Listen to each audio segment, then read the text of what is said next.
Jerry, owner of Liberate Artists, put this in my hands. We talked about it, and I said, you know what? I think it's so important that we allow some pivotal legends in this dance game, in this industry, to come and speak and say their piece as to how they contributed into our culture, what they continue to keep contributing, because these are living legends. A lot of people don't have any clue that sometimes they're looking for information, and it's right here. It's right here. So we're going to put it all under one space.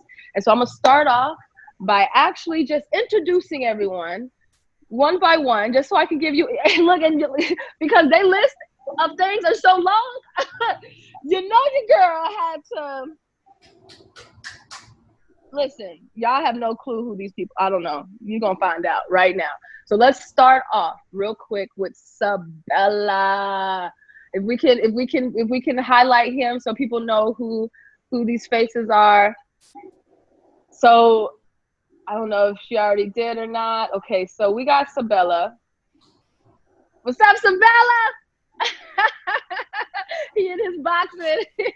So real quick, so Sabella is SoCal. He is LA native to an extent, but we will say SoCal.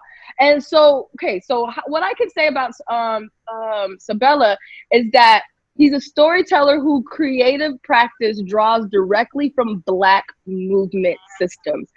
And that's absolutely amazing. I know he's going to talk more into that as well. And he is also I would call him a dance professor, but he's on faculty at USC. And let's talk about what this is. He speaks on, right? And please tell me, Sabella, if I'm wrong. He speaks on fundamental metakinetics. It's a movement system that draws on the layered dance training, community building, spiritual practice evident in Black vernacular and street dance forms. Wow.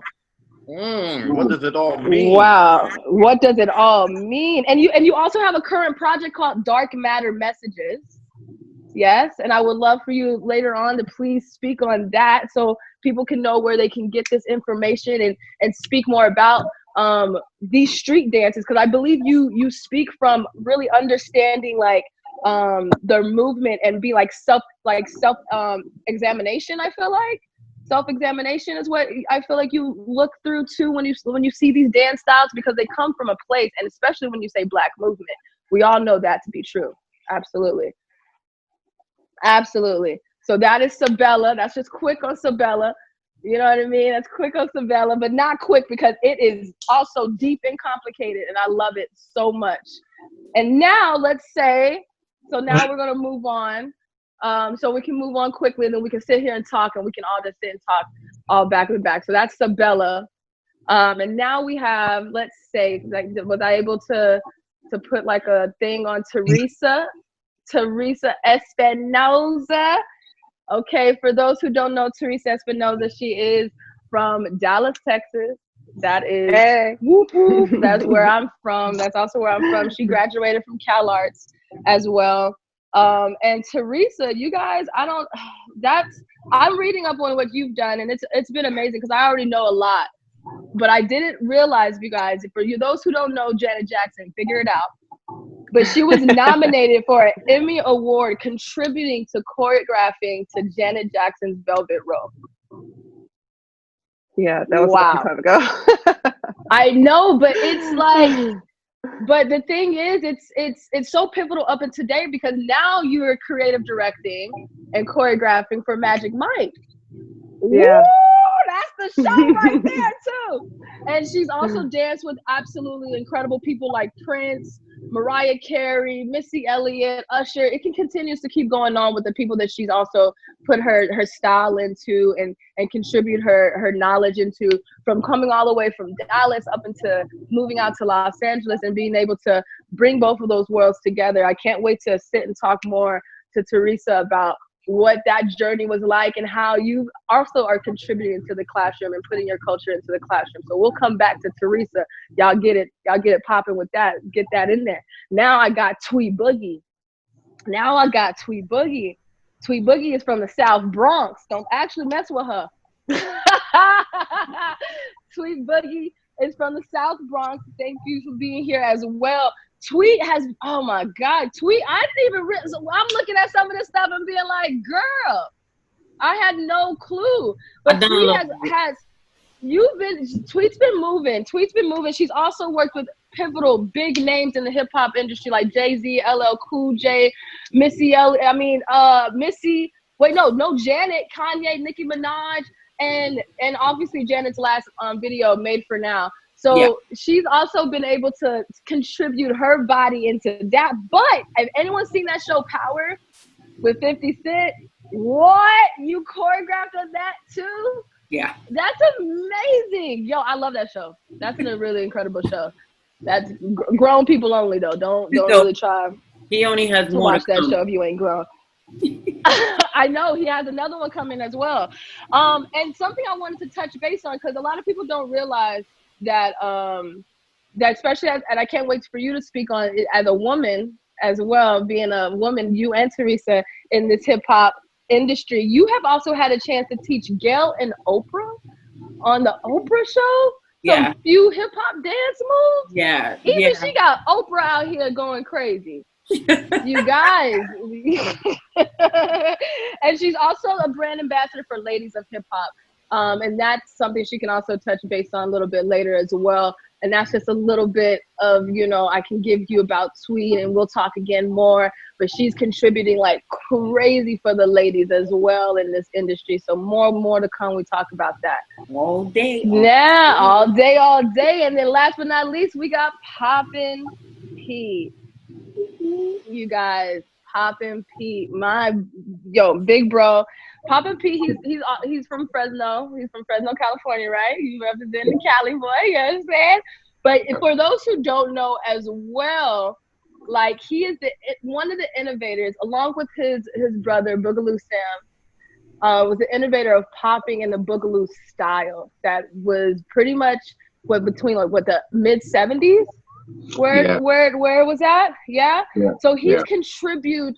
So honestly, every style that you guys see, honestly, within like hip hop dancing, I swear when you see classes, a lot of them try to put a lot of popping elements, I believe, within their dance styles. And you have no clue that right here in front of you is one of the innovators of a lot of styles that you guys love and probably don't know the names of.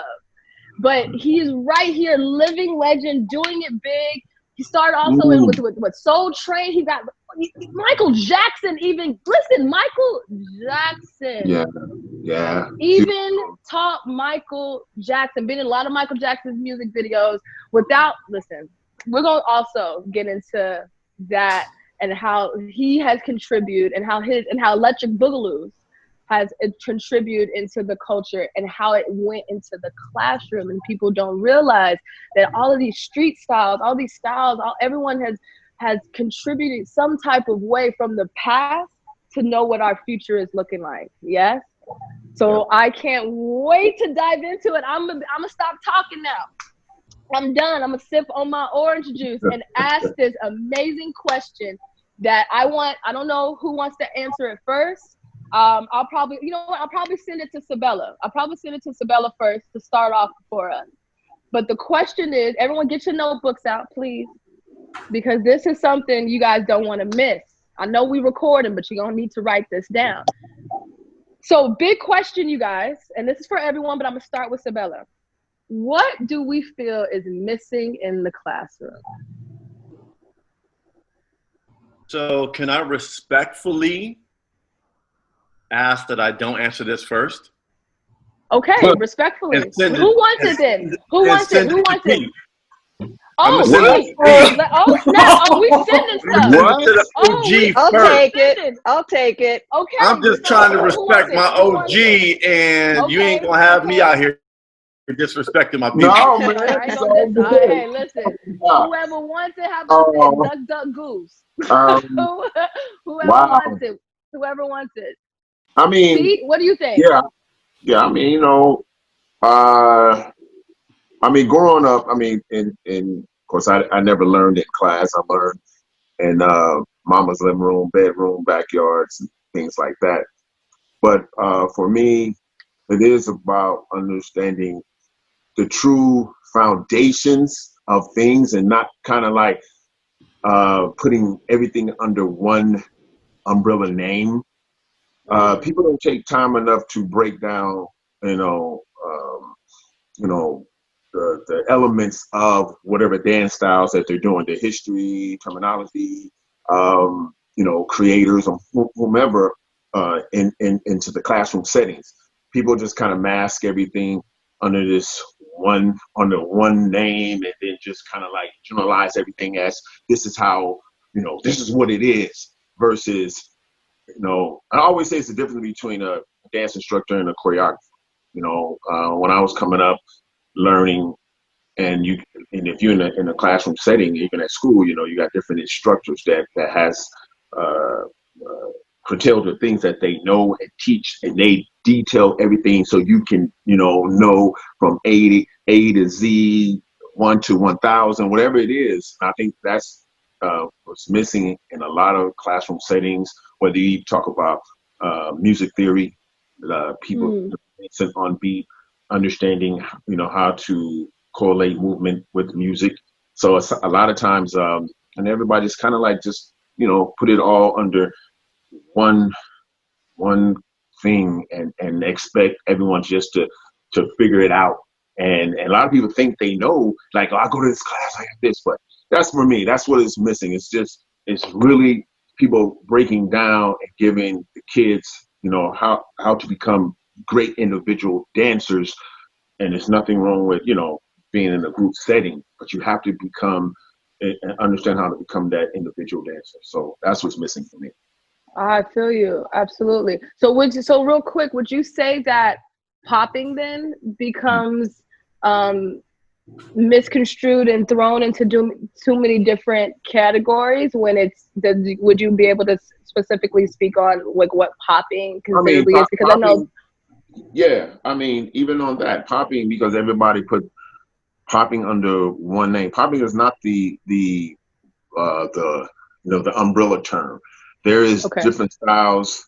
Popping is just one particular specific style. That's what I do, is the contracting of the muscle, the power, the angles. Then you got waving, it's different. Then you got tutting, it's different. Those has nothing to do with popping. It's like popping, it's like just like saying I know how to fold, I know how to lock, I know how to break. These are popping is just one style amongst many, whether you have popping, tutting, waving, strutting, ticking, toy man, all this stuff. These are different things. We never, and back in the day, I never learned to say, I'm a popper. If someone told me there was a popper, you specifically had to be contracting your muscle. If you say you're a waver, you do this. You say you're a tutter, you doing this.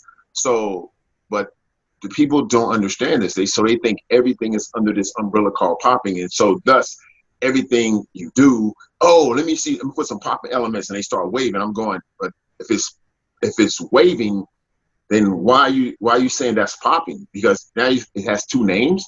So if I'm specifically learning or teaching or showing something in my choreography, say if I have a wave, some waving, this waving. I'm not going to say I'm going to show you popping and start waving. But some people do this because they don't understand it. They don't understand the breakdown. Like I said, when I came in, everything was defined. It was definite. It was no grays. Too many gray lines now. Everything was specific. Like you knew what everything was. Someone said, "Let me see you pop. Let me see you wave." We knew everything. If you call it out, we would do it. We don't say, "Let me see you pop," and we start waving and touching, doing all this stuff. That's not how it goes. So for me, if they're going to use those elements, then learn all the different styles and different movements within that scene and culture. Well, you know, that's for me. That's very important. Wow, thank you for that. I think that's extremely important. A lot of people actually didn't know that. That's why I asked you that question, because a lot of people actually didn't know that, like, popping was not the umbrella of everything. Just the same as I feel like hip hop gets put underneath a certain umbrella too, with certain styles. And so let me throw this to let's say Tweet. How do you feel? Do you want to piggyback off of that? Well, girl, you know I want to piggyback. So You already no, it's for me, the emotion behind the movement is definitely missing, confusing. The gestures behind, they're not behind, they come first. Come first, because everybody think it's the movement. You hear music, you feel something, and then you move a part of your body. That's normally how it works. I think people you should listen to the music to understand what it's saying to you. And the problem is people hear a sound and they jump at it right away before the music can even explain to you what it's trying to say. So they don't take no time to really take it in so that you feel it. Then you can communicate with it and have this language with it. The gestures be all over the place. And I feel like teachers are not talking enough and explaining enough, because there's just so much movement that's trying to be put in this one little bit of time. And it's just it's not necessary. You don't even have to do half the song. So is it really about you teaching, or is it more of, let me show you this routine and this choreo? So, and I totally get that. Some students, not kids, students want to come in and they feel like, I need to get all of this information because that's what's going to make me a better hip hop dancer. And not necessarily, that's not what it is. You can get all of the information that you need and still not know how to take all of these words and use them in a sentence. You understand? And so I don't know what an exclamation is. It's just usually a question mark. And so the thing is, the issue for me is, how do you feel? What do you feel? And how does that connect with the music that you hear right now? Because I know how I feel when Busta Rhymes come on, but I know how I feel like if somebody was to play Common Sense. You might not feel the same energy or get a different, you should get a different type of emotion that's coming from there. But for a lot of people, they're going to hear Busta and they're going to hear Common, and it's just going to be one flat line. And to me, that absolutely makes no sense, And so I don't think that they are really emotionally connecting to the music. It's just all this hype. And the emotion, the expression that comes first, especially from a female, we're definitely the most expressive. So when I emotion, and not in a bad way. Not like all females are emotional. That's a complete good thing. Y'all look at me, listen. Yeah, right. Because I know I am. You trying to tell the truth, right? But we gonna tell it to you straight. I know I'm gonna tell it to you straight. It shouldn't be confusing, and I think it's not only the student's job, but it is also the job of the teacher to be able to explain that as well, and not just a bunch of steps. Right. So you, Teresa, please. I want to piggyback on that because there's two parts, and Tweet just kind of spoke about it. What I think is missing is on the teacher side, there are no standards to be a teacher. There's literally there's not even a baseline of a standard. Anyone can call themselves a teacher and say, I'm offering a class for free or for donation or for X amount of dollars, whatever. And so because there's no standard, it's, to me, and this is just my opinion, there's a lot of blind leading the blind. And and so there's a lot of teachers who are in it for certain reasons. I can't talk on their reasons or why it's important to them to become a teacher, but because there's that underlying feeling, going back to the feeling of not really knowing why you're doing it, that translates to the student. And so then the student is being led, not knowing why they're doing it either. Maybe it's because they want to get popular, They know that dance is popular and I'm going to get Insta famous off of Instagram, or I'm going to go do So You Think because that's how I'm going to get seen. And the idea of the student having just natural curiosity is also missing. So I think that the fact that the standard of the teachers are not there. There are some amazing teachers out there, but because the curiosity of the student is going with who's got the views and who's popular, it's really it's misguiding, and it's misguiding the reasons why people are showing up. And so I think the student has to have natural curiosity to go, who's the best, not who's you can have popular and best. That does exist too.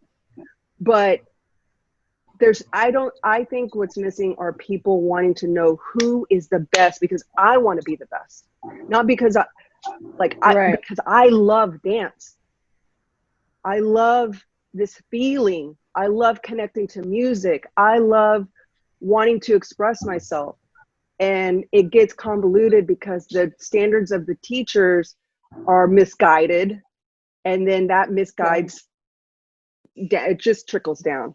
So I think the curiosity of the student needs to they just have to have a genuine need to want to be the best at whatever it is they want to learn.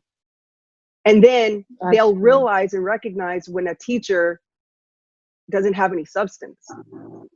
Because sometimes it happens. Yeah, because sometimes you end up finding out that the student surpasses the teacher because the teacher stops also learning and growing as an individual. So that's what Sabella. Sabella, what are you thinking? Where's your spirit at with all of this? Yeah, it's so interesting. I think for first of all, the reason I wanted to talk about Pete first is when I came in, I'm from Lompoc, California, a small little big town, right? And I say that because when I think about who my teachers were, and Pete will tell you when I first met Pete, I said certain names, and funny enough, he knows Kevin, but my teachers weren't, they were the neighborhood cats, right? People that I grew up with. Yeah. And so I say that to say many are my teachers, right? And I get a chance and I take the opportunity to share that with the people that are called my students, right? For them, for me, it's like a perspective or a point of view. One point of view is I'm very transparent. What I do at USC or anywhere else I teach is honestly a contradiction. I really don't believe, from what I've learned, you can actually learn it in a studio or at a university. So that's the contradiction that I live in, because there's so much that I learned just in the neighborhood, in social places, right? And just to speak to Pete's point, there is so much diversity under this umbrella term, hip hop or whatever. And what I get a chance to do is hopefully encourage people to recognize the diversity, for people to unlearn the way they've been taking class. Like I have the anti-class. Like I don't, like anyone that goes to USC, you could do the Google, you could hit them up on Instagram. I literally say, stop taking class. Because what happens, and this is just really in my experience of paying attention, I've seen Tweety teach, I've seen Pete teach. I haven't seen Teresa about performing with Teresa, but I watch the way people take class.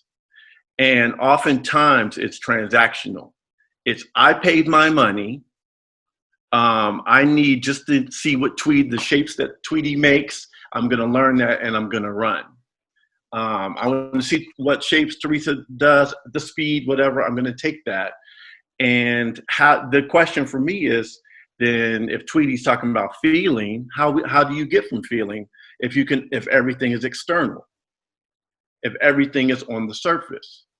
So the movement system that I teach, metakinetics, is all about the immaterial, Like what's invisible that informs how I move. And also, it's been really unpopular just in my time, which has only been like 20 years. I say black a lot.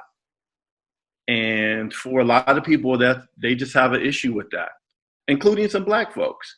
But for me, I have to be authentic and speak to my truth, right? My truth is that my teachers, the ones that continue to produce these ideas, are in black communities. Even right now, a lot of the new whatever's popping is part of this sort of continuum of dance. And so I pay attention to that. Like, how are they exchanging information, and try and bring that into the studio? But I have a little bit of a privilege, if that's what you can call it. I'm with people for 15 weeks, right? Which is different than y'all, you know, if you go out and you're doing a hit, you have a shorter amount of time. So what I can do is a little bit different. But I agree with everything that people are saying. Like it's about language. If you ask someone to speak Korean and they start speaking some Slabovic, you know, and that's what Pete's talking about. If you say pop and they start tutting, it's literally like two different languages. So yeah, those are my thoughts. I also think about why. Like I always encourage students to think about the why behind what they're doing. And I don't think they do. Beyond I paid my money and I want to look cool on whatever, you know. But some people that I come across, they're really asking questions. Why don't I connect to this music? That's a big question. Like, this person really connects. How come they're really feeling that? So I'm gonna force myself to like pretend like I'm feeling it, and then that's all external again. You know, what's your way into the music? What's generational about it? What is it about funk music that endures? And it's like all over, and it shows. I mean, you know, I'm gonna shut up. That's it. That's my thoughts. No, that's please don't shut up, because I think that's the point. I love that you said the why. Like, what is everyone's why? You know what I mean? Like in this, within what they're going to be doing next. Like, what would you say your why is? Like, why are you trying to continue? Because both, like I said, y'all are living legends to me. I'm you know, the next generation that's just trying to push. Because I, like, you know, Teresa says, like, you know, from So You Think You Can Dance. And the thing is, from people who don't know me, I'm from Dallas, Texas. And in Dallas, there's energy and movement that is different in Dallas. It's called the D-Town Boogie. And that is different from what I understood within hip hop, within, let's say, in New York, where there is elite force. And I had to understand that, but I was ignorant of understanding that, well, hip hop is still where I'm from. Like, what I do is still hip hop. What I do is trendy, and what I do it's because it's based from the culture and where you're from. So I guess my question is, whoever wants to answer it, is, do you feel like, where do you feel like dance is going now that and I'm going to get to people's questions, because a lot of people have been saying some stuff, but real quick, where do you guys feel that dance is starting to go down? It's being popularized within cities, but yet people have no clue where they're coming from. Like, how would we say we fix that? Because what happens is it all falls into the classroom, right? People are trying to teach it in class, and they see the popular dance and they see this and whatever, and it just kind of gets, do you feel like it gets watered down? Do you feel like it's a good thing that it's being shared? Or do you feel like it's like there's like this you know, this sense of worry that it's being taken and dumbed down? Like, does anybody have any like feelings towards that?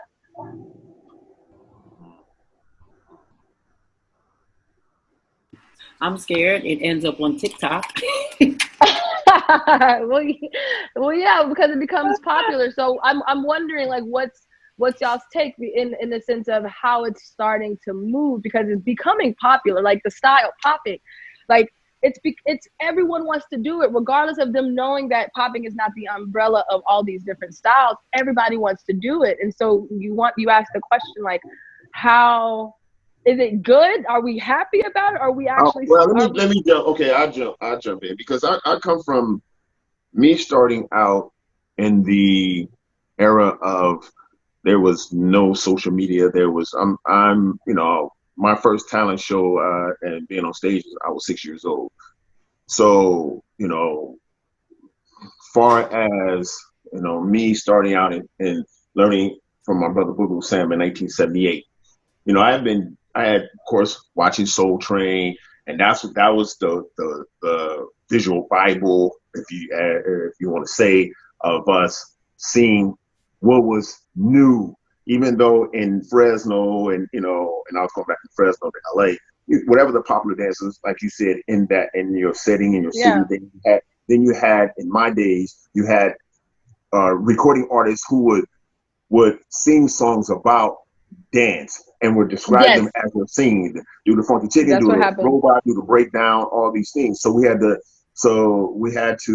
hearing these records and we're trying to mimic or mimic what they're saying. And or you happen to watch whatever television show. So for me, growing up in an era where a lot of things were lost, meaning the say if we had social media when Sam started or even when Don Campbell started, a lot of things would be put in perspective, because then you would see everything from its core, from its creation, from the beginning, where now the opportunity now, yes, everyone knows I love social media because I'm living in a situation where the stuff I know here, if I can plug up things here and get the information out where you can visually see what I saw and learn, and it would put everything in perspective.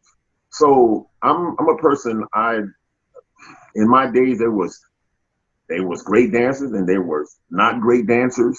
There was great music and there was not great music, and we always have that mistake, like this generation or this. And when I say generation, I don't mean by people. I'm in this generation. I got a smartphone. It's like someone 20 years younger than me. My whole thing is right now, I just see dance on a platform where now you guys, if you're living now and only know social media, only know internet, you lucky, man. I've lost a lot of valuable information that people could see. I can speak about it, but now people can actually, you can't even pretty much lie to people, because you can go, you did say, no, I didn't. This is what you said. Click, and it's on. Now people back in my day go, I didn't say that. How can you prove it? Yes, you did. It's hearsay. You can't pretty much hearsay when you've said it on social media or some kind of platform. So I just see that dance, it's easier. It's easier, but not only mean it's easier, like, because again, bad back then without it, bad and great now. My thing is now we as, us who still out here from that day can actually now get on things like this and explain and be recorded, and now it's solid and it's still here. So dancing for me is I have no problem with it, because I seen where it came from, and I seen the greats and I seen the bad. So my whole thing, I don't look at today, hey man, I tell people, keep going, keep growing. That is my thing. I'm not that dude from way back in the day who looks down on the music and on things. You've seen how I used to dress back in the day with my mohawk and swoop hair and all that stuff I was doing. Always different. You're always different. I was trying to be ahead of my time, and even in my dance, I'm still practicing today. This is because I've been doing this 42 years. I'm not at my peak. I am not satisfied who I am. So my whole thing is I'm still trying to grow. This is not about me going, hey man, Poppin Pete, I don't even call myself a legend. I'm still a student of my work. I'm still a student of the dance. I respect the dance that I've learned. I still love the dance that I do. So my thing is I'm trying to be better, trying to get great. Yeah, I tell you, I'm a student teacher, and I'm in like that.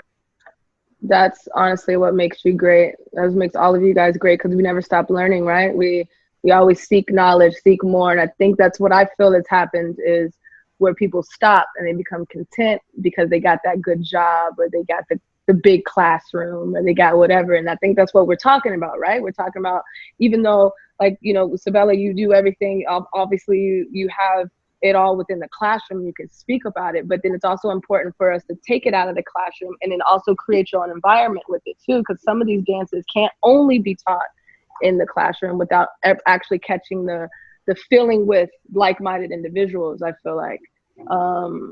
But real quick, I have some questions that I don't want to.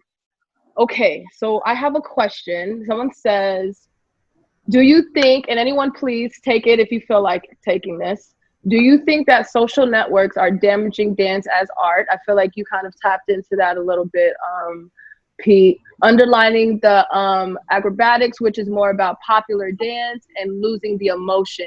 We have pictures and videos of amazing body, which is getting enormously numbers of likes. And after a couple of this kind of posts, they leave you flat.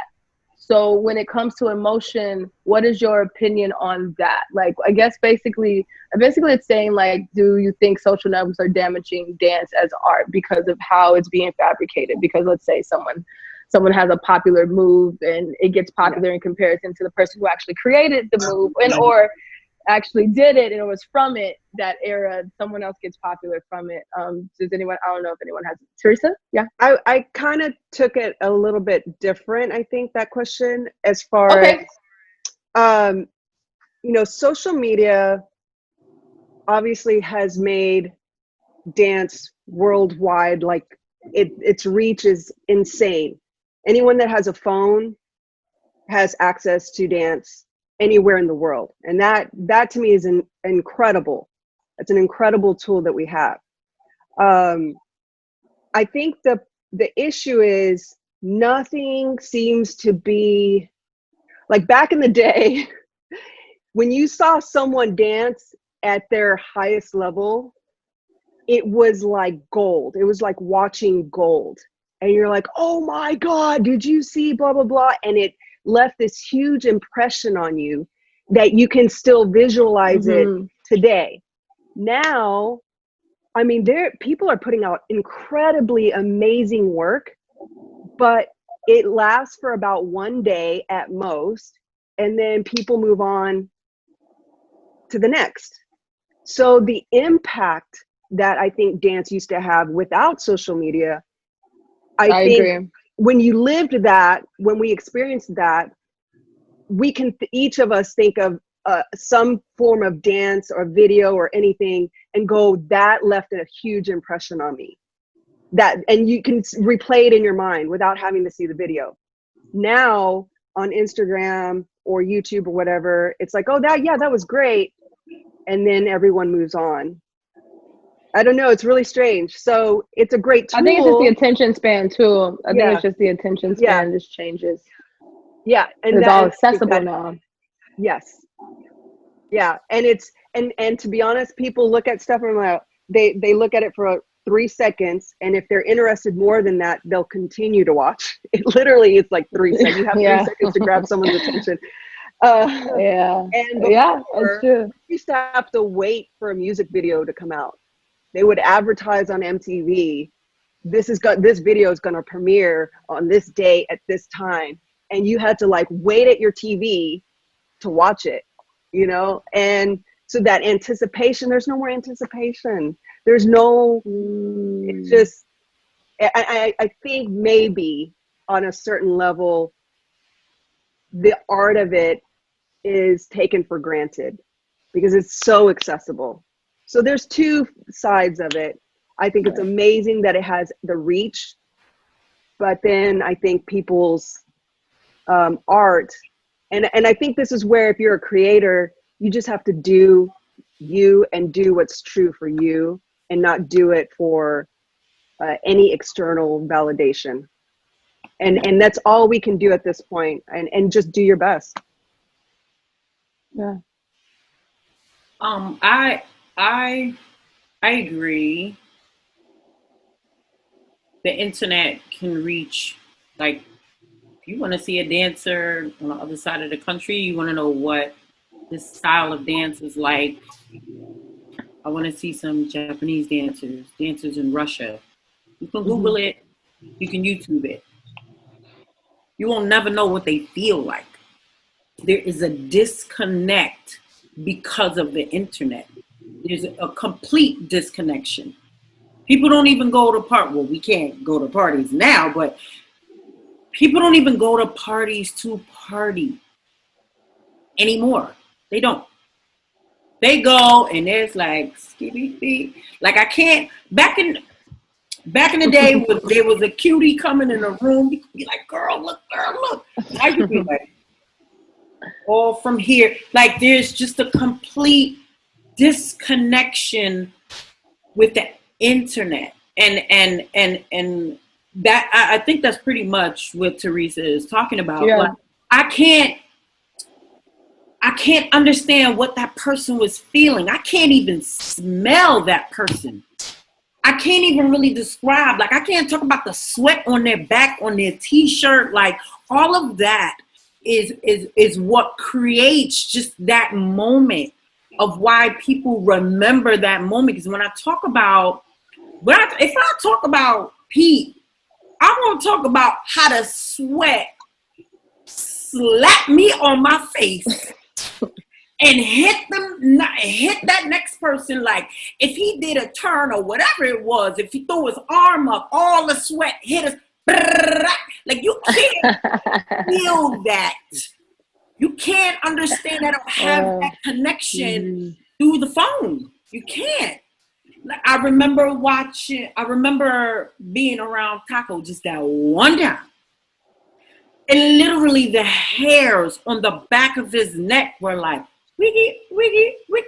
You can't see that on the phone. Who's going to stand there with the phone and film that? Right. You understand what I'm saying? It's just, it's being present. It's missing the being present. Yeah. You don't have that because, and the intent of why people want to dance is just like me. You don't even have to have music on. You don't gotta have music. Right. People just start dancing and then they be like, oh, there ain't no sound. Yeah. No music. That's what I'm saying. But without that, I can take that. I can even take that because I can feel that, right? Yeah. Like, I can feel that. I can feel the head nod, the clap, the stomp. You don't feel nothing here. Right. Right. I could take somebody snapping, right? Those are like the first initial things that when a baby is going to tell you the truth. When they feel something, right away they start rocking, hands start going. If they see you clap, they're going to clap with you. They feel that. Right now, they can look at the phone and depending on what's happening in that video, you know what they going to do? Because my son used to do it at 11 months. On to the Why next. do you know to do that at 11 months? There's a different 11 months. They know because, you know, well, okay, if you don't know, I know when you carry, they getting this internal information into them. So when they come out and you're like, shh, and you trying to quiet them down, this is what they see you do. So by the time they sit up by themselves, they do it. So they are growing up with this internet, and this is their norm. This is their connection, but there's no physical interaction. You know what I mean? It is for anyone too. And I'm gonna go to another question because people are coming with really great questions. Okay. But real quick to answer off on top of that, do you though feel that if you have been able to tap into your inner spirit and connection to your dance, that you're able to actually exude that through the camera? Because I personally feel like, let's say if I see any of y'all dance and there's a moment that y'all had an energy being possessed with yourselves and it actually exuded through the camera, I feel like you can only understand that if you understand that about yourself deep enough, that you can actually then make people feel you through the phone. Because that's the whole point of television, right? And emotion and all that stuff is you have to learn how to be able to trap all of that and actually put it through the TV, through the camera, so that person can feel it. Because sometimes we aren't always capable of being accessible to people's energy right away, right? So I do get that, but I think if people started to learn themselves so much, they'll be able to tap into this power that would be able to look through the camera and say, damn, I felt that. I have chills watching this and I'm not even in front of him. But I think a lot of people are missing that because they haven't maybe tapped into their selves truly within that, I guess, that foundation in art, because it is moving so fast and it is being like, oh, what's the next hot thing or what's this? They're not really tapping into themselves.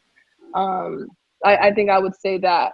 If anyone has anything else to say with that, that's just kind of how I feel about that part. Let's see. Can I go to another question? Oh no, do you have something? Man, I'm like this. Yeah. Now, the thing about this, when I came up again, I dancing in your living room, dancing, talent. My whole thing wasn't about. It was just expressing myself. If the person out there or these people out here, like what I do, I was taught to respect the dance, go as hard as I can. And I know that's what you're saying, but I really don't care about what people think. And I don't mean that in a disrespectful way, because if I start caring and, I wonder if they feeling me, I wonder if they do, then if you don't get that, then it's a disappointment to you. My whole thing is I learned how to be self-expressive, self-motivated, self-inspired. That means everything I do, you're going to have to come into my world. I'm not going to your world. I'm not because it's 100,000 people out there, or 10,000 or 50 or 100. I'm taught to give the same energy regardless of whom and how many. That's reason why I look at even in the way things are, whether it be music videos or movies are edited when people are dancing on film, on screen, because of the editing. This editing takes away people feeling. If you go and watch the Nicholas brothers, or you just posted about them, yeah. Yes, everything is shot wide, head to toe. So everything you're seeing it. The camera is a natural. They filming from almost a natural eye, like you there. Versus, I see music videos and somebody getting down. And I've been a part of these videos where I said, watch this move I'm about to do. Then the camera all up on my chest. I'm going, even going back when me and Wiggles did the Janet Jackson thing performance at the Billboard Awards.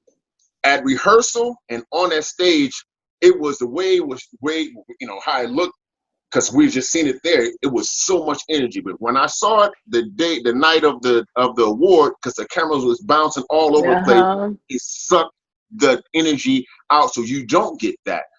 This is why I hate the fact that, I think any movies or anybody performance should be widescreen, head to toe, so you can feel what you feel. Because I'm going to give you, what I give you on stage, whether I'm in front of you, whether I'm on television, it's the same energy. It's about the perception of how they film it in many, many cases, or how people film this stuff at home or whatever. So my thing is, it's got to be, I'm just, if the Nicholas brothers could do it, there's no damn it can happen. Yeah, absolutely. But I think because they're truly tapped into themselves, that because they're not worried about if you feel it or not, because they feel it.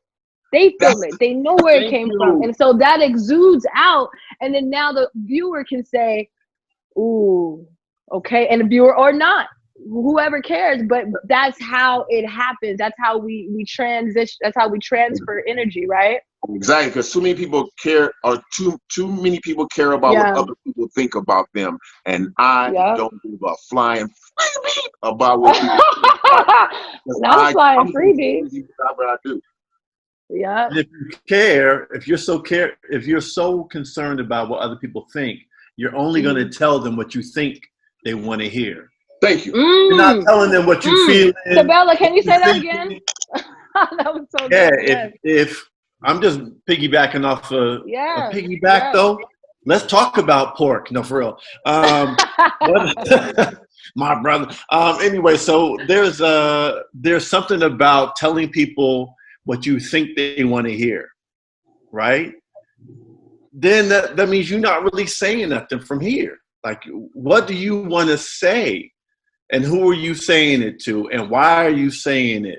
It's like, I totally agree with that. I agree with what you're saying. There is we do have, there's a technique and a skill to drawing from within to exude something that can transfer through through the screen or a screen. There is the issues of people editing that don't really care about a full body dance experience, right? They don't know that. I mean, we all know, especially if we've done any sort of what they call commercial work, that you got people dancing their hearts out, and then you see the video cut, and you're like, oh. One of the reasons I do what I do and what people consider concert dance is people come see it, they see the whole thing. I can control the costumes, but it's really, really important. And I just wanted to also speak to what everyone said. It's also important to think about context. Like, where are you when you're having this conversation? Right? There's times. Pete said, I don't know where you said you were when you were 6 years old, but you made me think about, there's a skate rink in Sacramento in Elk Grove. I was a little kid. My cousin Derek took me, and I can't explain the feeling of being in my zone at 6, 7 years old, and then noticing there's people watching you. So it's a different experience because I was in my zone. I was just a little kid doing my thing, flopping around. And in that, there was something that people were getting. And I think about also, if I'm learning dances on social media, to go back to the original question, I don't have a problem with it because I think the transmission of dance things have always gotten lost in translation. You could take Cali alone with Poppin or with Lockin'. Once it went from this city to city, there's things that were lost in translation. If I'm watching Soul Train and I'm imitating something like, so that's not a new phenomena. It's just the volume is different. When I was in Dallas and I saw D-Town Boogie, I was like, oh, them Cali kids is doing something different. Right? It's and that's real, not bad or whatever. But in Dallas, even the music changes it too. Yeah. And what it meant to people in Dallas was different, right? To do it in Dallas, it had different feels. And I think about growing up in Atlanta, like going to Atlanta. My dad's from Atlanta, my mom's from DC. Those are two totally different worlds, yo. Yeah. What they were doing in Atlanta, people talk about, oh, the South been on some crazy dance shit for a long time. That's true. And I come from Cali and be like, yo, what are these cats doing? And then you wanna participate in the conversation, so you learn the dances. It comes from a different place. Oh my gosh, this is so good, you guys. Let me jump into this question. Man, this is so good. I hope y'all are taking notes. Okay, so Lisa says, okay, I'm gonna read what she said. Do you feel that has anything to do with how they are educated in school?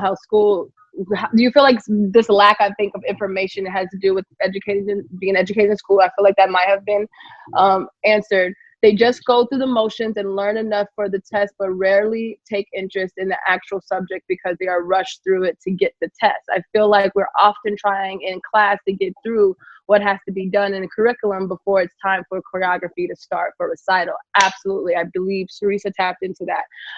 Now her question is, how do we add these history elements to our classes without taking so much time away from the maybe hour a week we get? And that's also very interesting too, because we only get that hour in class, right? I feel like I had that problem in conventions where some conventions would stop having me only because I would only have an hour for my convention and for my class, my hip hop class, but I would literally take 30 minutes to teach them the foundation step and the foundations of this move. And then I'll give 30 minutes to teach the rest of the choreography. And if I finish the whole thing, if you only end up getting 3 8 counts, you only got 3 8 counts, because I wanted to make sure that you understood the foundation of it before you learn choreography. I see what's the point. But I think a lot of people want to know a lot of information first, and then I think it becomes backwards. So, so I mean, that's my experience, but I feel like it's important to find a way to manage your time so you can actually truly teach the element or the style itself first before because some people can be advanced in advanced class and they're not advanced. I've seen it happen so many times. I'm teaching an advanced hip hop class, and they're like my beginners class, and I actually have to now teach them. Anybody knows the foundation of hip hop? Anyone knows what recognizable steps are? And I'm like, no, the bounce, the rock, the groove, nothing. No one taught you that ever in any of the hip hop classes I've ever been to.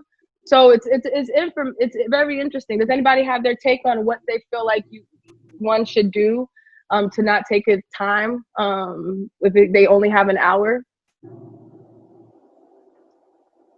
Man, I can say a whole bunch of stuff, man. I'm over here just like kind of like, oh man, Pete, you know your class would be like 2 hours. No, you know, but see, I love it.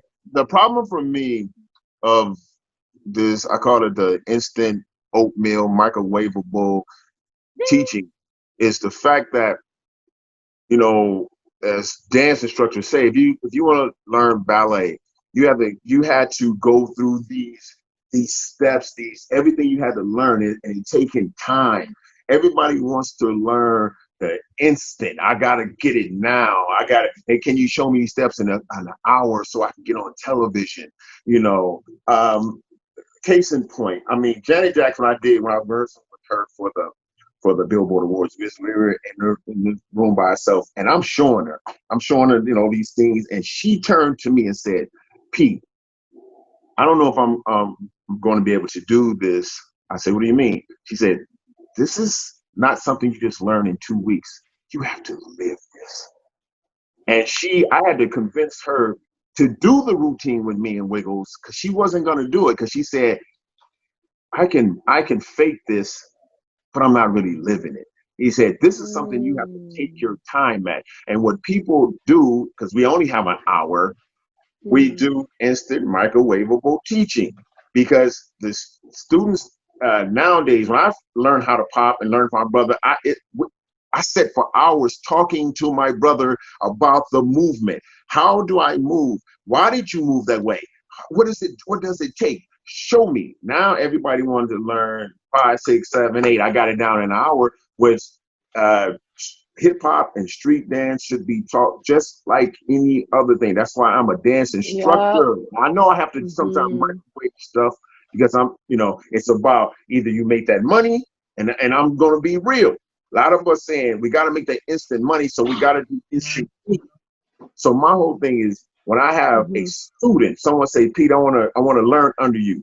There's nothing about this person going to sit here and I'm going to give you I'm going to give you a quick this. I'm going to break it down. You're going to learn, and you're going to know every step.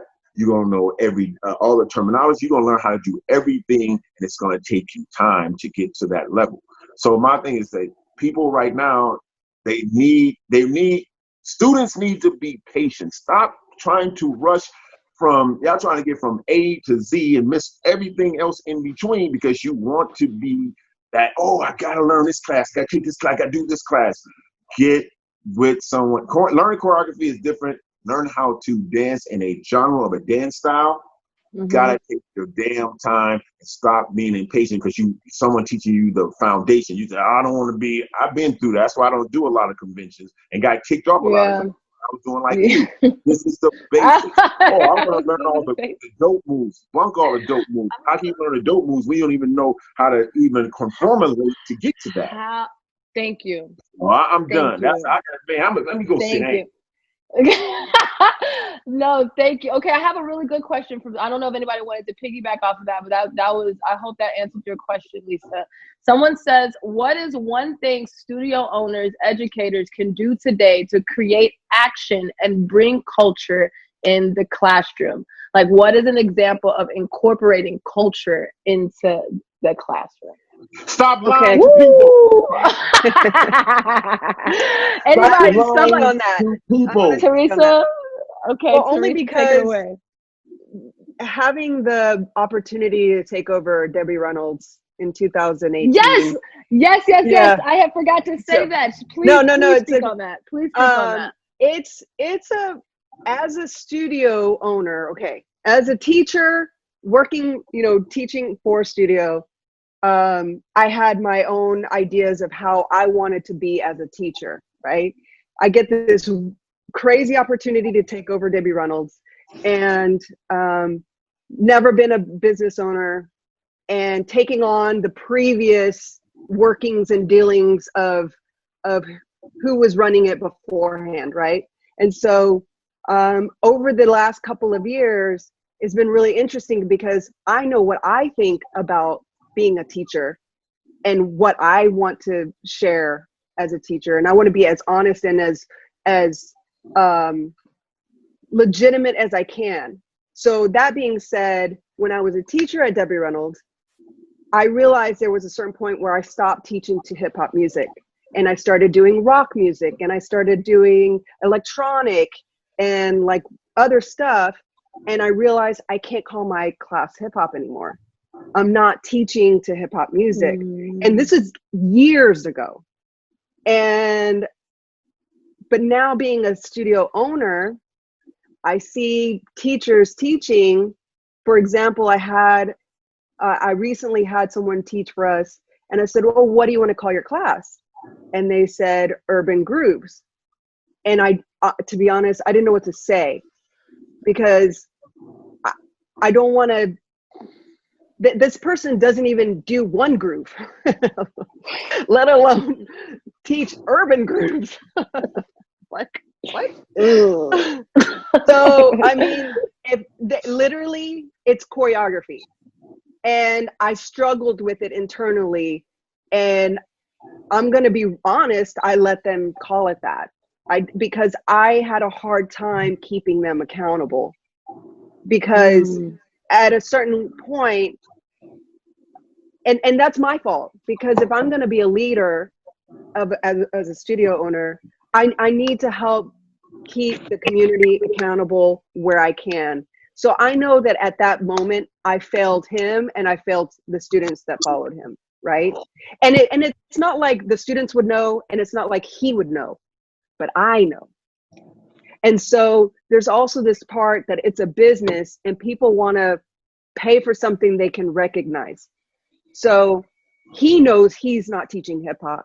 So he called it something similar enough so that he could get people to come to his class, because hip hop is a commodity. It's a term that people recognize and will pay for. And so there are a lot of teachers out there, and this goes back into the word urban and why, it like urban and hip hop and these umbrella terms. And unless you're actually teaching a foundational dance, at this point, teachers are really just, if you consider them a teacher first, they're doing choreography. They're sharing their choreography with people who want to learn it. And so would you say that, so to answer the question, would you say that what studio owners and educators should do to create action is to being able to recognize moments like that, where if someone calls it like urban grooves, or like, do you immediately recognize that and really like say, actually, what is this really, and what are you actually teaching, and does this really fall underneath the umbrella properly? And if it doesn't fall underneath the umbrella, like, so it's just basically just being straightforward and not, holding your tongue just because. Yes. And I think from what I heard through the grapevine, Pete, you were part of the conversation with Monsters of Hip Hop when I think you were teaching, and correct me if I'm wrong, but I thought you were teaching for Monsters, and they also started having classes that weren't hip hop based, but they were still calling themselves Monsters of Hip Hop. And I don't know if you want to speak on that, Pete, about keeping them accountable. Because at this point, it's about, and this is anybody can say something, because I believe from a studio owner, and they're trying to understand what is culture in the classroom. Like, we're trying to give that to them right now, and then to understand, and it is this is it. Well, like I said, I mean, I did that with Hip Hop Internationals. I did it with Monsters of Hip Hop. My thing, like I said and screamed out, studios got to stop lying. If you don't understand, and I'm talking about studio owners, if you do not understand what hip hop, real hip hop is, bug all that that changed narrative hip hop everybody around here trying to be under. real hip hop. And as an owner, you don't understand anything about dance. Don't have that dance in your studios. Stop faking the funk. Stop lying to the student, because whatever's on your building, whatever you come in, like, you know, even with me, and I'm telling you, this is pre Teresa owning Debbie Reynolds. Back in 1984, when we was rehearsing for Breaking, I went to the owners or the people at the time and asked them, could I teach there? They told me no, because I don't have a bachelor's degree or something in teaching. And I said, well, I learned from my brother. You're not giving up any kind of certificate. So why? And they said, and that's that studio and Third Street Studio told me I have to have some kind of bachelor's degree in teaching from college or whatever. And then years later, Debbie Reynolds is teaching 9,000 hip hop classes, kids hip hop in heels, hip hop with a turban on, hip hop with a vest on. My whole thing is stop lying to the students and stop lying to yourself. And even when I dealt with monsters, I said that in front of on a panel in front of Nappy Tabs and whomever else. Y'all not teaching hip hop. So what would you say? Like, what do you like, and how do you define it then? Like, what would you say is, because I know there's got to be what's recognizable in hip hop, because we all know, but I think they don't know. Well, I'm saying going to the source, going to the people like Stretch, Tweety, Link. I'm talking about going to where it was bred and born, not the this is what I'm doing in hip hop. I didn't know what hip hop was. I'm from the West Coast. We didn't know nothing about hip hop, and the hip hop or the dance that was going on, whether it be breaking or any of that was going on in that city, because we didn't see it and we didn't know it. But my thing is, if you want to learn it from its original source. Learn it from the original context. Don't start learning it from this is what because I dance to hip hop music. Dance to hip hop music doesn't make you a hip hop dancer. So my thing, that's just a misnomer and a misunderstanding. And this is what studios, owners, many of them do around the world. They say that name is sellable. I call it stop pimping the damn name. You cannot keep pimping the word hip hop. I don't even use the word. People say, Pete, you're a hip hop dancer. No, I'm not a hip hop dancer. Nah, that's not me. I know what a hip hop dancer is. I know where it comes from.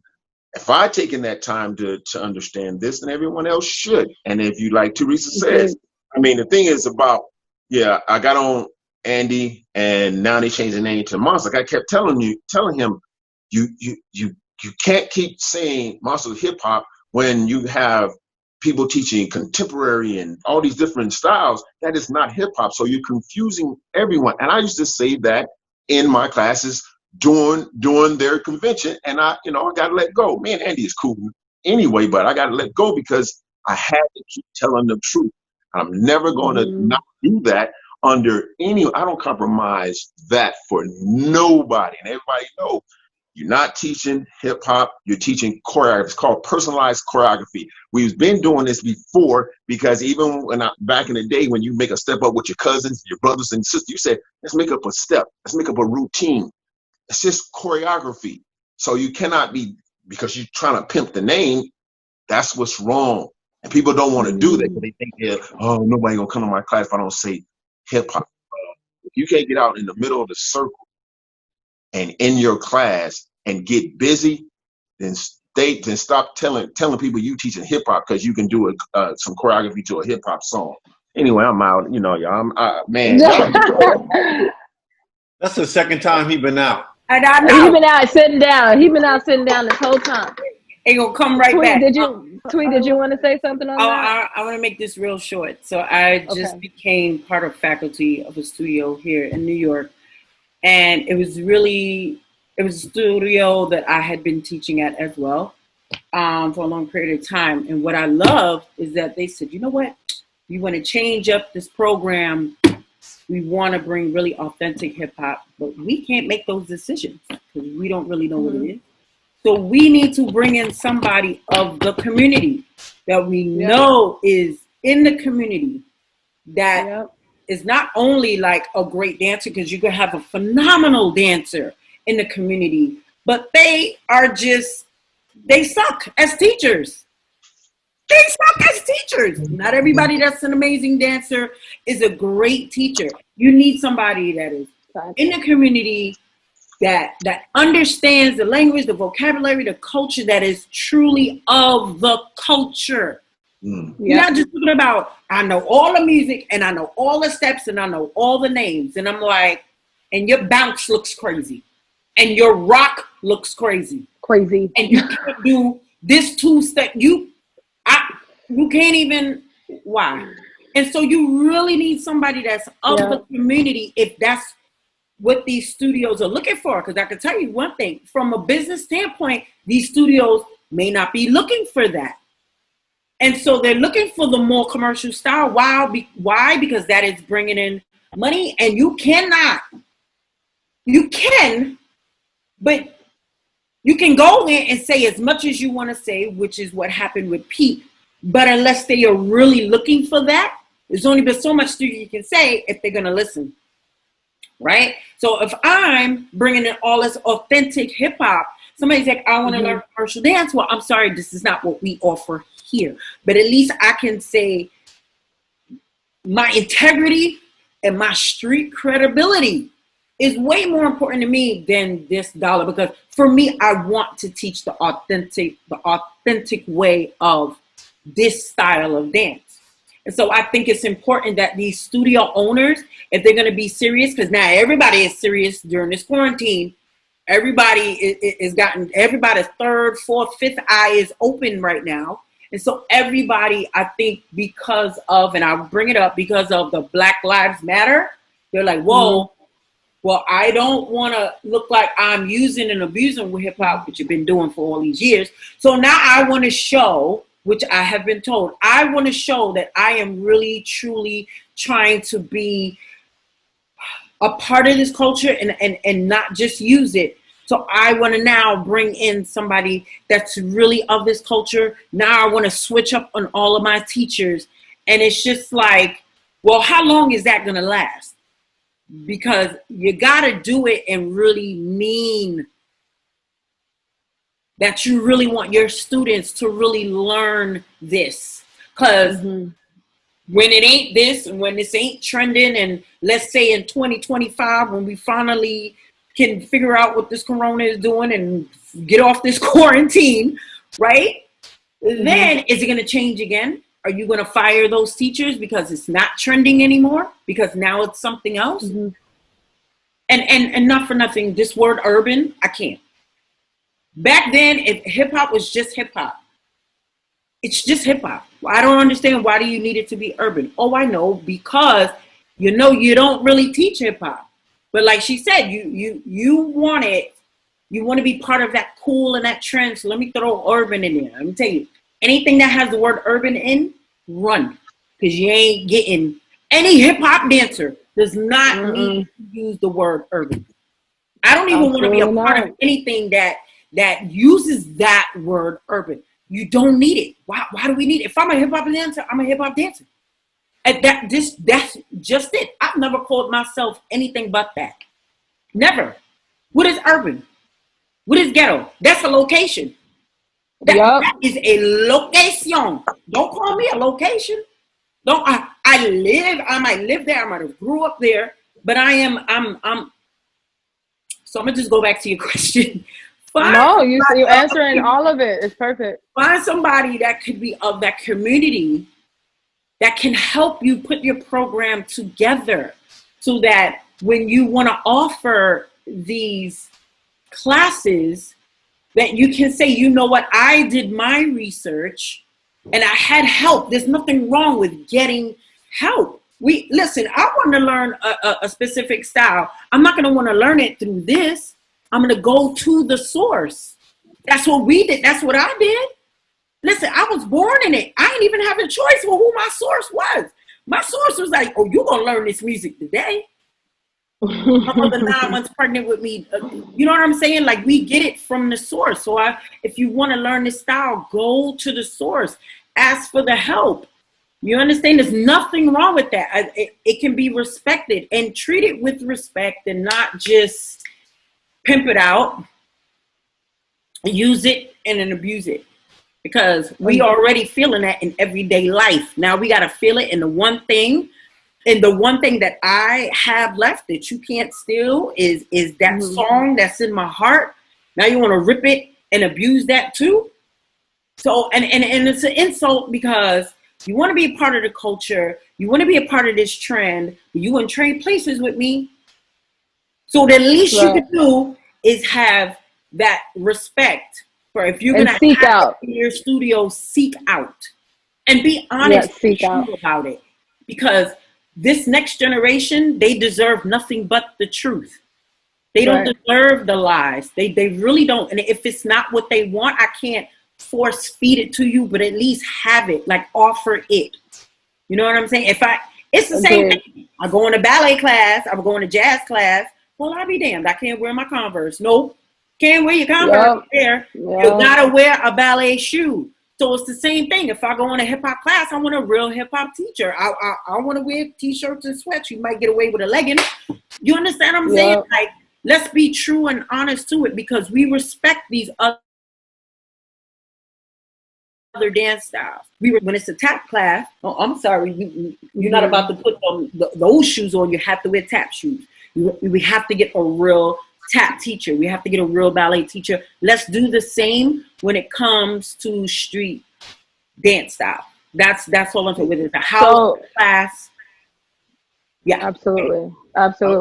So yes, Sabella, please. Just for a student, and I'm just saying this from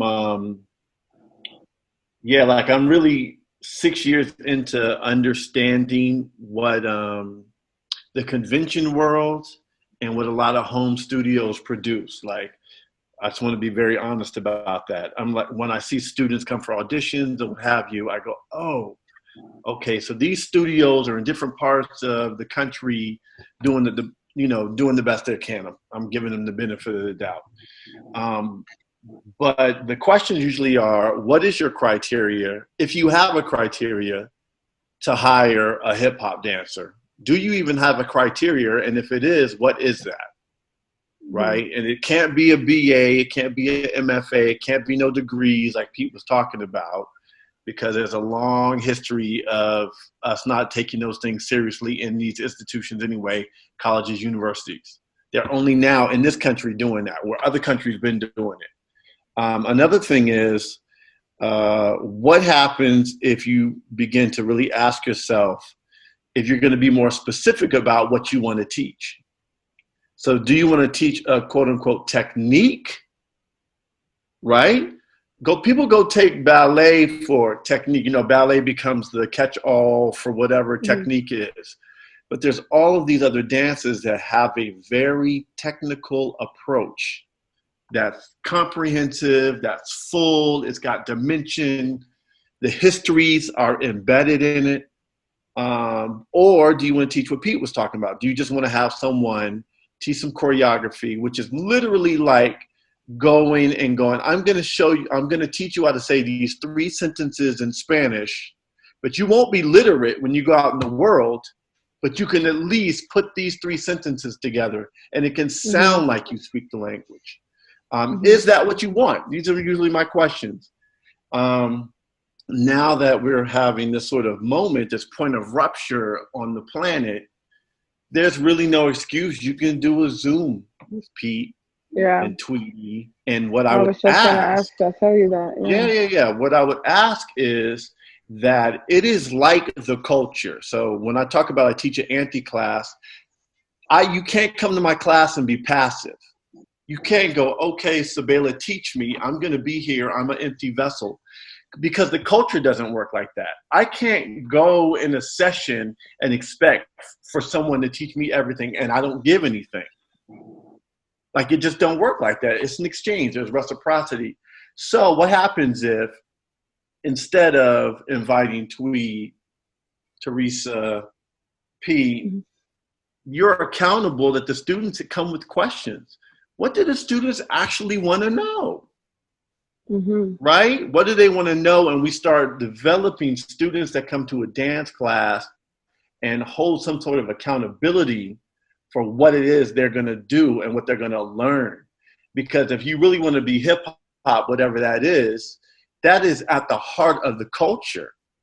It's build and destroy. Like it's all supreme mathematics. You can't just take. So how do you make people accountable? And then my last thing is the studio owners in this country, I feel I have a lot of power. So if you're going to keep going to these conventions, I would say hold the convention responsible to having people come in and give a fuller sort of perspective where a person doesn't have to, if we want to focus on what the body can do, there's time put aside to talk about how the body's got to doing those things, right? We can talk history, we can talk context, and then, but so that's a different sort of business model, right? Right. Anyway, yeah. So I'm gonna sum it up because we're pretty much almost done. I'm gonna sum it up with these last two things. Because I think people all are kind of trying to say the same thing, where they're trying to say, who do we seek after? Like who do we hire? Who do we put into these rooms, and who are the people that are the right people to have in these classrooms and talk to? And if you guys know, I always can say y'all need to bring in who you have right here needs to be in y'all's master classes. Who I'm bringing in, which is the Pete, Sabella, we have Tweet, we have Teresa, you need to bring them in. We have the Showtimes, we have the Lincoln Stretch. I don't know if you guys have anybody else that you want to say and we can put into later, or just the idea of just being able to research, really dive into and research who they should actually seek to have in these classrooms, so they're not just, because some of them don't even know how to recognize who's the right teachers for these classes that they want to give to their students. I say definitely got to have Mr. Wiggles. Wiggles is one of the Mr. Wiggles. Wow, depth of knowledge that dude has. Mr. Wiggles, absolutely. I would also suggest Monsell. Yeah. And I would also suggest Why Not. Why Not? Absolutely. He's phenomenal. Yeah. Yep. Why Not? For those who don't know, look him up as well. Why Not Monsell, Mr. Wiggles. Okay.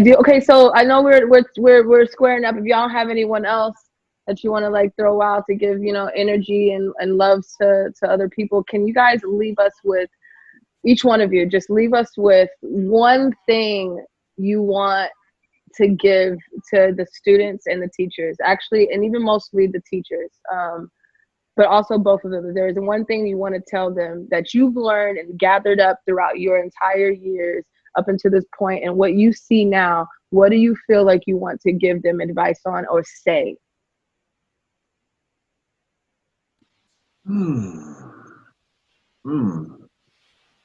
Well, for me, I just say, because everything I learned was the truth. It's the truth, man. People need to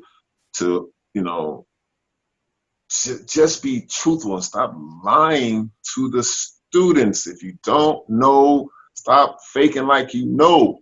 My thing is, my brother, or even I got it from Tony Basil, from Shabadoo, from Don Campbell, all the people that came before me, I was taught the truth about the dances, the truth about who I am within the dances, and I'm a person who asked 8,000 questions.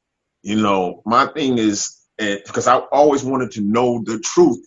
I'm not just gonna go, and I'm not saying, I'm always gonna ask questions to many, not just one person, because somebody can tell me, hey, I this is me. Then, especially if they're young, I'm going, where did you learn from? Who taught you, and who taught them, and who taught?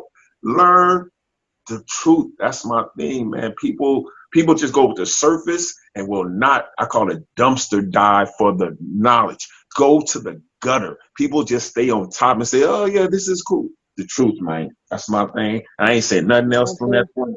I am so sorry to interrupt. We now have students waiting for our next class to actually enter this room, so we have to start letting them in. Okay. Does everyone want to take like 10 seconds for a sign off? Yeah. Let's want to sign. If Tweet and Sabella and Teresa, if you can just say one thing that you want to give the viewers who are watching right now before we get up out of here.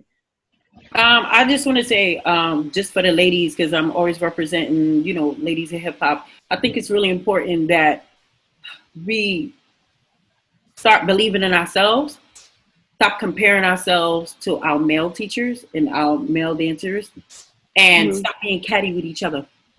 We have a problem with that. It's that female thing that we have, and right now we just don't have time for it. We have to give ourselves the benefit of the doubt and really start believing in ourselves and stop being afraid to use your voice physically, because we have a tendency to like compare to the next person, to the next female, and if we don't look like that male, we're not good enough, and that is entirely not true. And it's okay to just be like, I don't have to do it like you. I can do it like this. You understand what I'm saying? Like, it's really important that you really believe in yourself. It took me a long time to realize that. There was a lot of insecurity that came up in those years.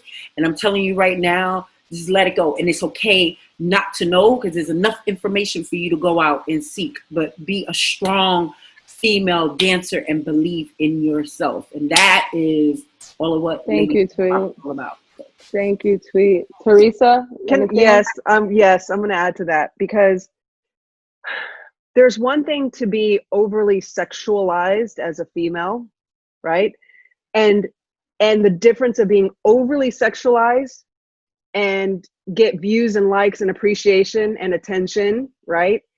And then there's, I want to curse. I'm a strong ass woman. I'm strong. I know who I am. I am confident. You have something to give the world. Go give it to the world, but don't, and it's okay to be feminine. It's okay to be sexy. But when you use that as your cover to get your attention because you don't know who you are yet, that's a dangerous spiral of anxiety, stress, comparison, not good enough. So just piggybacking off of what she's saying, really use dance to figure out who you are as a person. Use it to know your truth, and don't use it as a thing to just be like the surface, and just a picture of what you think everybody's going to accept. Really go be you. Figure out who you are, what you like, what you want to say, and do that with strength and power and honesty. And that's the beauty of freaking dance. Thank you, Teresa. Oh man. And Sabella, last words. Last words. Studio owners. Look at the roster of ladies of hip hop. If you need teachers, they are there. Ladies of hip hop. Michelle, Ladies of hip hop is one of the most amazing festivals I've been in this lifetime. I'm gonna be real with you. There wasn't that many men, but we'll talk about that on the next channel. I would say chaos to all the students. Chaos. Knowledge yourself.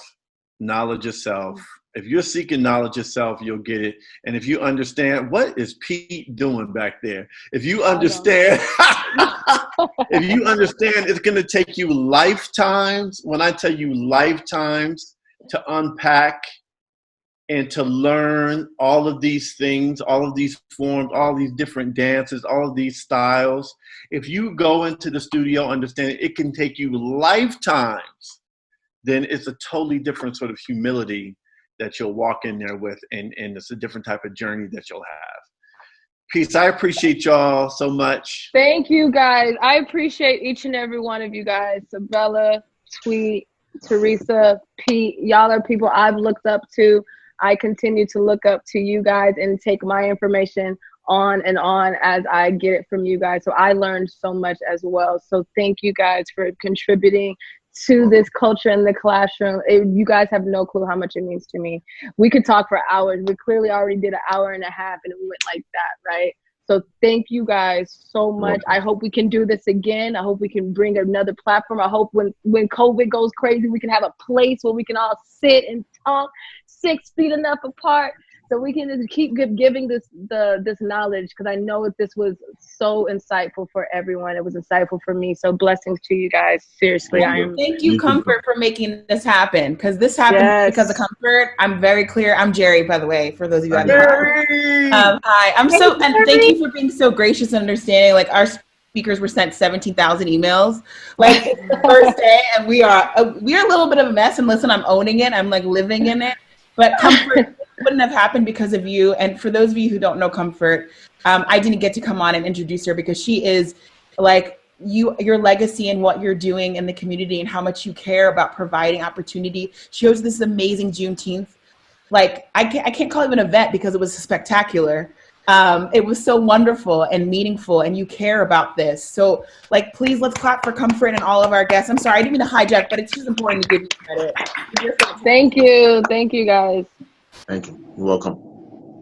Thank you, guys. Well, that is it. This is the end of Culture in the Classroom, and we shall see y'all next time.